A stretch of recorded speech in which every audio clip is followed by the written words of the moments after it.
औज़ुबिल्लाहिमिनश्शैतानिर्रजीम बिस्मिल्लाहिर्रहमानिर्रहीम। तो व्यूअर्स, कैसे हैं आप? होपफुली आप खैरियत से होंगे। तो आज की इस वीडियो के अंदर हम डिस्कस करने वाले हैं मर्केंटाइल लॉ को। कंपनी एक्ट 2017 लेक्चर 3 है हमारा। आज का जो हमारा टॉपिक है वो है company and partnership, companies and partnership. तो इसके अंदर जो इसकी आती हैं ना रेलिवेंट प्रोविजंस, तो रेलिवेंट प्रोविजंस के अंदर सबसे पहले हम इसकी देख लेते हैं कि जिसकी सेक्शन और सब सेक्शंस क्या होती हैं। ठीक है, तो सबसे पहले जो इम्पोर्टेंट चीज़ आती है व्यूअर्स वो आती है जी सेक्शन इसकी। तो सेक्शन है इसकी 2 of 17 of the company act 2017। तो सेक्शन 2 है इसकी, क्लोज उसका 17 है। ठीक है, ये जो होता है ये क्लोज होता है इसका। ठीक है, सम टाइम क्या होता है क्लोज के बाद भी आता है तो उसको हम कहते हैं सब क्लोज। ठीक है, तो ये छोटी छोटी चीज़ें ना आप साथ साथ नोट करते जाएं तो ये आ जाती है। ठीक है, उसके बाद हम इसका देखते हैं क्रॉस रेफरेंस। सेक्शन 2 of 7, ठीक है, comma section 2 of 30 of the companies ordinance 1984, section 14(4) of the partnership act 1932। तो इसकी जो क्रॉस रेफरेंस हमें मिलती है वो इसकी इन सेक्शंस और इनके सब क्लॉज के अंदर मिलती है, और ये उनके ईयर्स हैं। ठीक है, पार्टनरशिप का और कंपनीज ऑर्डिनेंस का। ठीक है, तो उसके बाद इसकी आ जाती हैं जी डेफिनेशंस के अंदर जो इम्पोर्टेंट चीज़ आती है वो ये है कि हम ब्लैक्स लॉ डिक्शनरी के according, basically blacks law dictionary एक लॉ की डिक्शनरी है, रिसर्चर्स हैं जो कि इसकी डेफिनेशंस को, जो इसकी बेसिक चीज़ों को एलेबोरेट करके डिफ़ाइन करते हैं। ठीक है, और ब्लैक्स लॉ डिक्शनरी के अकॉर्डिंग इसकी जो डेफिनेशन बनती है वो ये है कि यूनियन और the association of the person for carrying on a commercial और इंडस्ट्रियल एंटरप्राइज।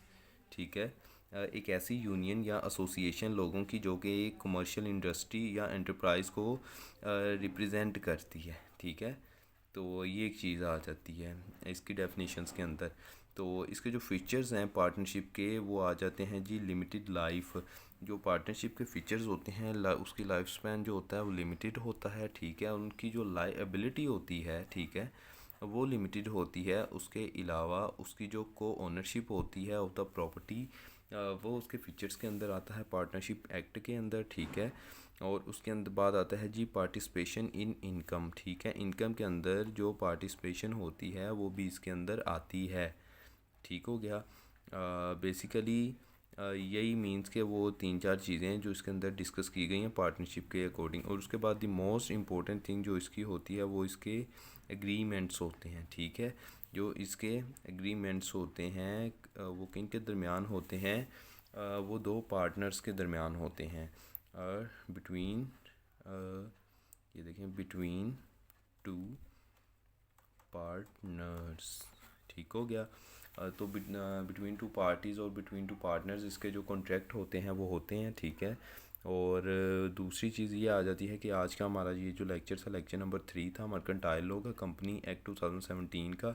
ये आज का हमारा 3rd लेक्चर था हमारा। ये सेशन 5 वीडियोज़ के ऊपर कंसिस्ट करता है, बेस करता है। और ये आज का हमारा टॉपिक था कंपनी एंड पार्टनरशिप। ठीक है, जिसके अंदर हमने उसकी रेलिवेंट प्रोविजंस को देखा, उसके क्रॉस रेफरेंस को देखा, उसकी डेफिनेशंस को देखा, और उसके फीचर ऑफ द पार्टनरशिप को देखा।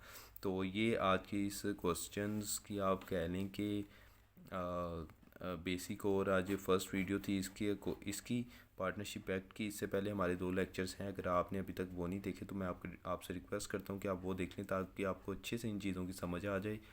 एंड सेकेंडली कि अगर आपको कोई क्वेश्चन है तो आप कमेंट सेक्शन में हमें उसके बारे में मुतल्लिक पूछ सकते हैं। और I request you to like our channel and subscribe, comment on our video if you have any question about it, and like it and share it with your friends. And thank you so much, viewers.